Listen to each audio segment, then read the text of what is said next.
Hey, Michael from Black Snow Comics here. I'm going to talk to you about Batman versus Teenage Mutant Ninja Turtles.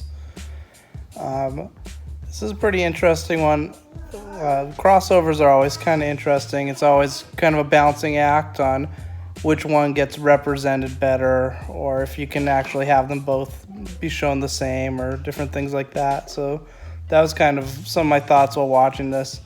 I know it's based off of comic books, but I've never read those. I am a very big Ninja Turtles fan. I watched the 80s one growing up. I watched all of the 2003 one with my son. We watched all of the 2012 one together. Haven't seen much of the new one. I've seen a few of it. But yeah, so I like the Turtles. And then what else? I like Batman. I'm a big Batman fan. That's one of the few comics that I actually collect and read and that I've always enjoyed. And I grew up on the animated series, the 90s version. That's what got me into comics. So that said, how is this? It's kind of interesting because there have been so many versions of the Turtles and Batman that this was kind of a mixture of the two that to kind of represent them. So the Batman was definitely based off of, well, at least partially based off of that 90s animated series that I grew up on. You had the red skies, you had the balloons, you had kind of the gothic aesthetic. So that, and then the Turtles, they didn't seem to be based on any one particular version. It seemed to be something new. The designs of them were kind of odd, really. They're very simplistic. That's one of the only things that I'll really kind of say I didn't like about the movie was the turtle designs and kind of the mutant designs. They were very cartoony versus the Batman stuff was a little more realistic, so it's kind of weird to see them together. But the movie, the basic plot is that Shredder has gone to Gotham and he's working with someone. And it's not much of a spoiler to say. You find out pretty early on that it's Ra's al Ghul, which is kind of cool that you have these two ninja clans working together. So the Turtles follow him to Gotham, and they end up running into Batman. And they follow kind of a typical crossover trope where when they first run into each other, don't know who each other are, and they fight each other, which is cool. I don't mind that. I'm not going to go beat by beat through the story or anything. If you want to see it, go see it. I don't want to ruin it for anybody. But just to give kind of some general thoughts on it, it did a good job representing Batman. Lots of nods to the old shows and different versions. Worked in a lot of Batman villains. A lot were represented. And they all had kind of new designs. Everything was a little bit different, so this is something by itself, and none of them looked bad, so that was good. And then the Turtles, they didn't have a ton of representation besides kind of the Foot Clan and Baxter Stockman, and Baxter Stockman was pretty entertaining. One thing that confused my son and I when we were watching it was the beginning. Batgirl was with a black scientist in a lab, and it's very reminiscent of the 2003 show with April and Baxter Stockman. So at first we were really confused because we assumed that was probably April, which it ended up being Batgirl and a scientist who was not like important. But it was just kind of weird thing because the design was similar to that too.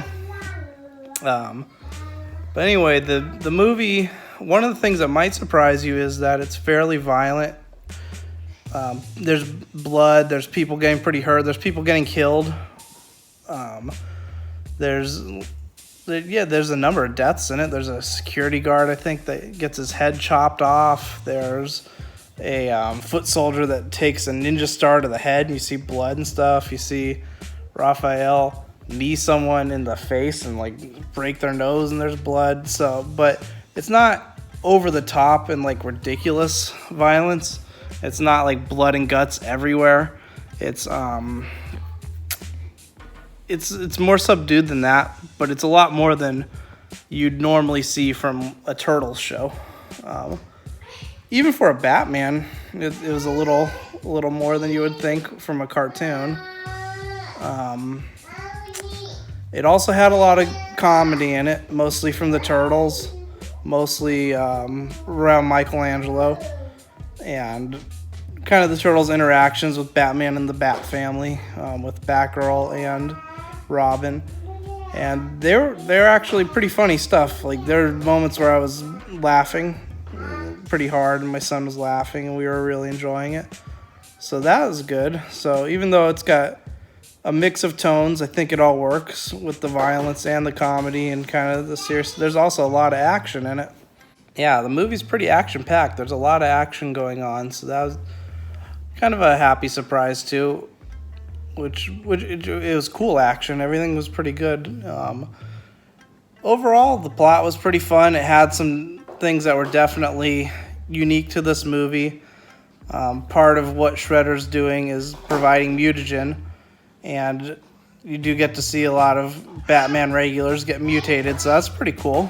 I don't want to spoil any of that type of stuff for you. There's a lot of fun surprises. There's a lot of Easter eggs, a lot of nods to the history of both franchises. So there's a lot, if you're a fan, for you to enjoy. I would probably give it about an 8.5 out of 10.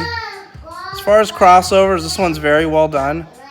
It ends with the possibility for a sequel, which would be fun.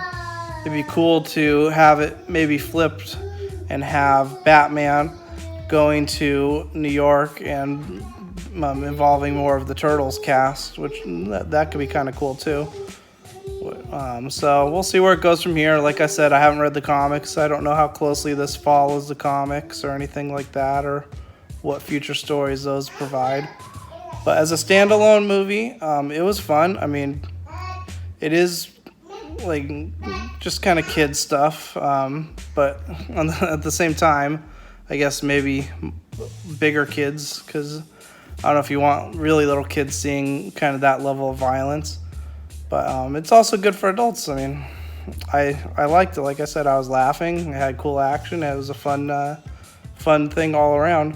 So if you like Batman, you like Ninja Turtles, definitely go check out Batman versus Ninja Turtles.